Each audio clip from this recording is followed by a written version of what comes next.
Hi. Oh my God, I have to tell you something. I'm gonna do this weekend ayahuasca again. Yes, for the second time. For the second time, because last year, 1 year ago in January, I did it my first time in Bogota, in the mountains above Bogota. And the experience was like amazing. It was magical. Yes, it is intense, and I was so nervous. And I did the dieta, and dieta is really how you eat before you go to do the ceremonies. And did also my journal work and my intention, and it was really clear for me then. I put it in words, what my intentions were, what I hope to gain out of the ayahuasca. So it was really with a mission. And the first time when I did the ayahuasca, it was incredible because of the synchronicity. It came on my path like an opportunity to do. But because of the synchronicities, I really knew that I couldn't deny this opportunity. I really needed to take it. And out of body experience, an awakening in the sense of initiation. And it's of course a seed. Ayahuasca plants a seed in you, and this year was an incredible, insightful, growing year of the snake, and shedding a lot of old skin and baggage off of my shoulders. Trying to do a lot of new things, learning about myself, my essence, and how I work. That make me now more self-secure, and I have no doubts anymore. A lot of things I've conquered at the moment, and still I don't know. For I didn't even thought of doing it again. I think it will be years, and then I will only do it when how it happened the first time, when there are synchronicities, and there's no anything in the way to do it, just like you needed to do this. Didn't even think of it. Then I get an invitation of the same from the same people where I had the ceremony retreat in Colombia with, and my body was like was jumping like, yes, we want this, and I'm like, no.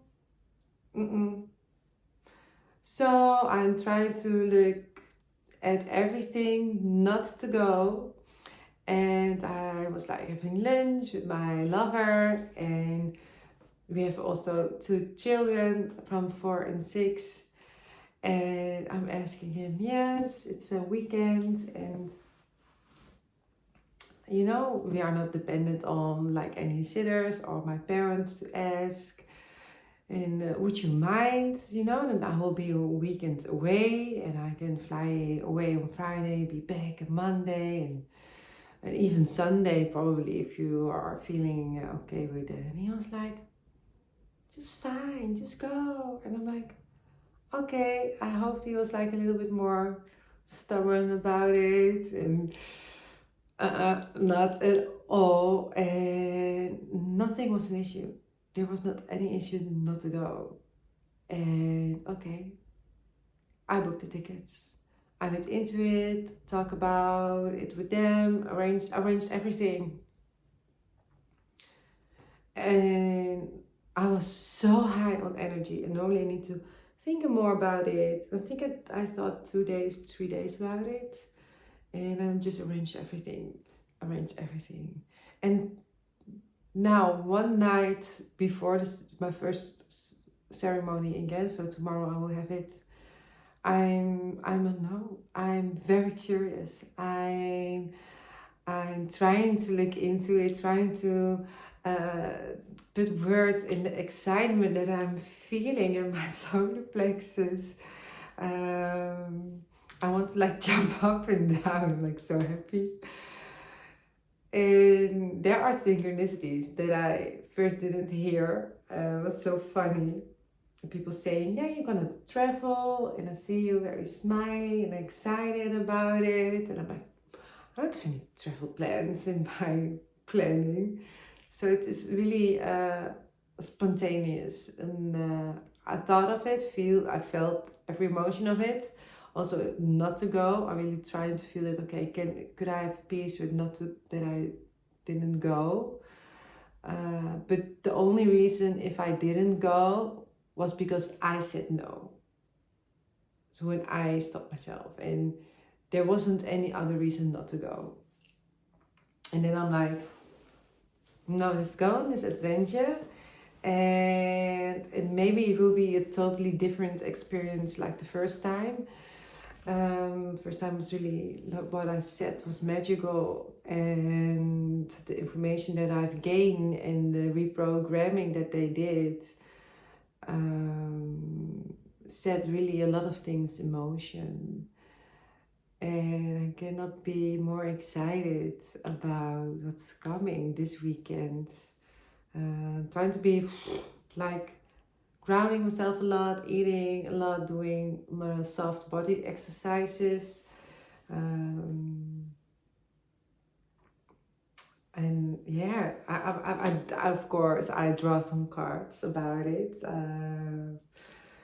And it feels like it's maybe the last part that I don't really see yet, so I can really embrace myself a little bit more. I will be facing something. There are always things to face, but this will be facing something that I can fully step in this new adventure with you guys and telling you about it. It's really about cleansing myself.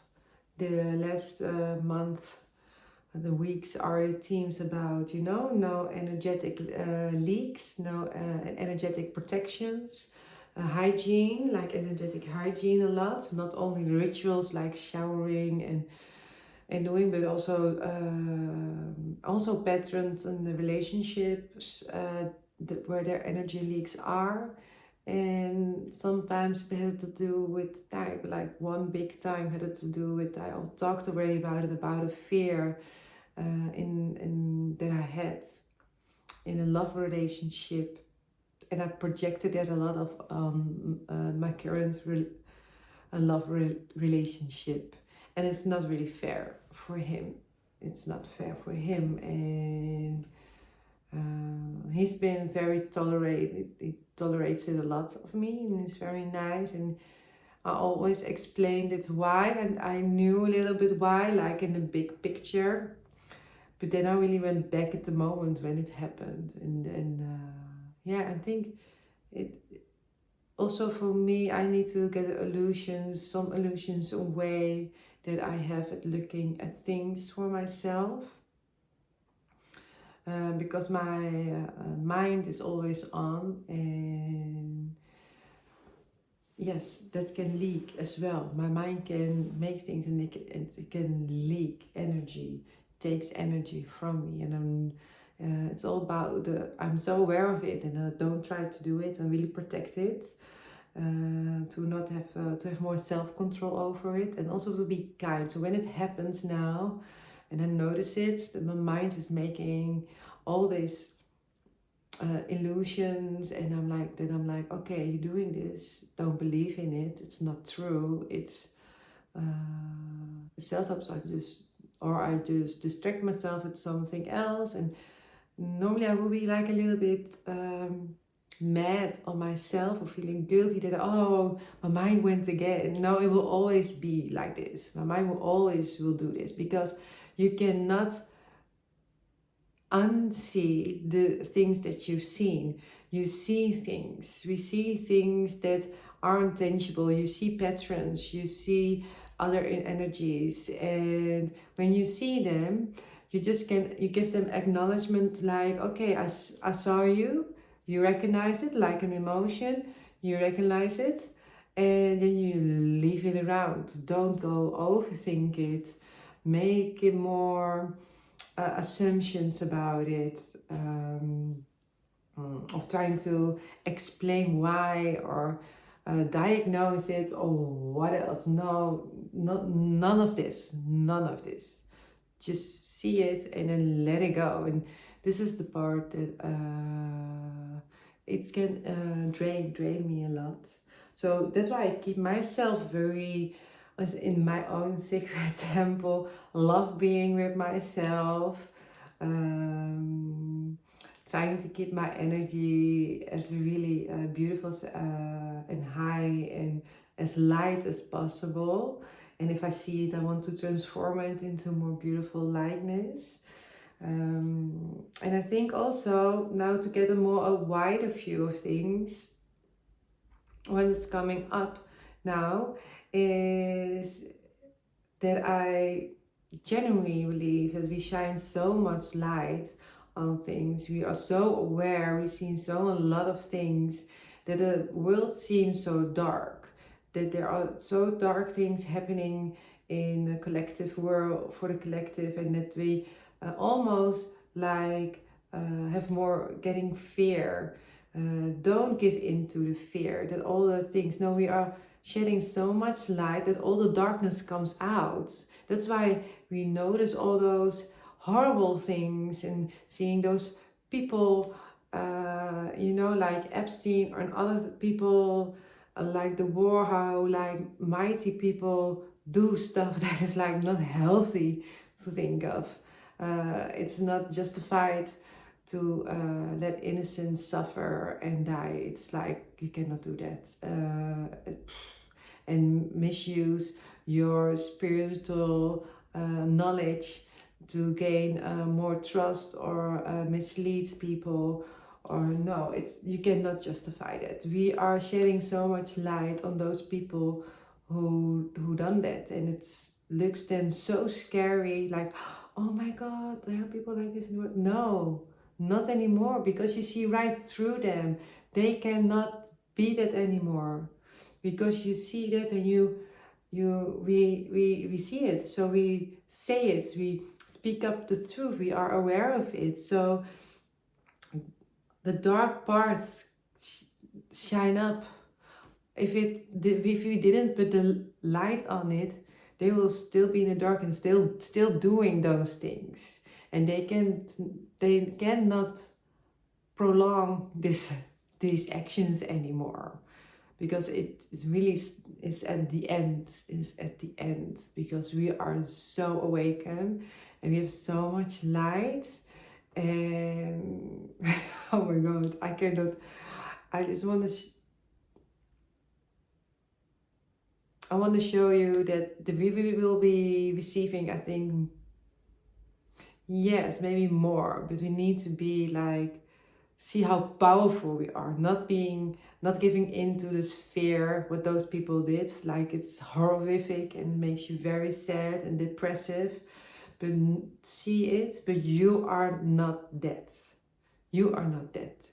Those are feelings, but you aren't dead. We are shedding light on it. So you can say, I'm depressive. No, I feel depressive of those things. Yes, because it's horrible and you cannot justify it. But we are powerful by seeing those things. We are so strong. We can handle it because we are at the moment are so strong. We are light. We are shedding light. And that's why all those darkness come up on the surface.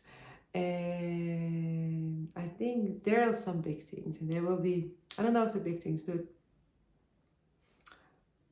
in the end, I believe we all go to a beautiful higher space with more love and more healing, like on another level healing, on a very different kind of way. Like we see the unseen, we see the patterns. We don't have to be Also not mean about it. We can just say it, and people are hearing you, and we can be, because we are so big group, we just rise the vibration, we just heal the world because we are not afraid to look in the mirror. And there is, like, my divine team talked through me also with songs, and really looking at the man in the mirror, starting to change the world. And no message could be any clearer. If you want to change the world, da, da, da, take a look at yourself and then make the change. And heal the world. Oh my God, my ear is beeping. Heal the world.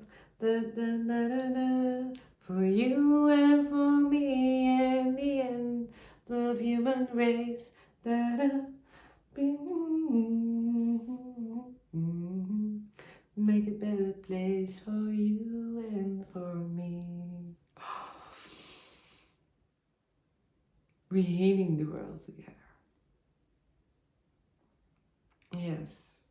And I'm curious. I will stop now. The beeping stopped in my ear. Thank you. Thank you. It's a short one. I keep you posted how my weekend was with the ayahuasca. Sharing more things, sharing more love and light, and hope to see you soon. Ciao.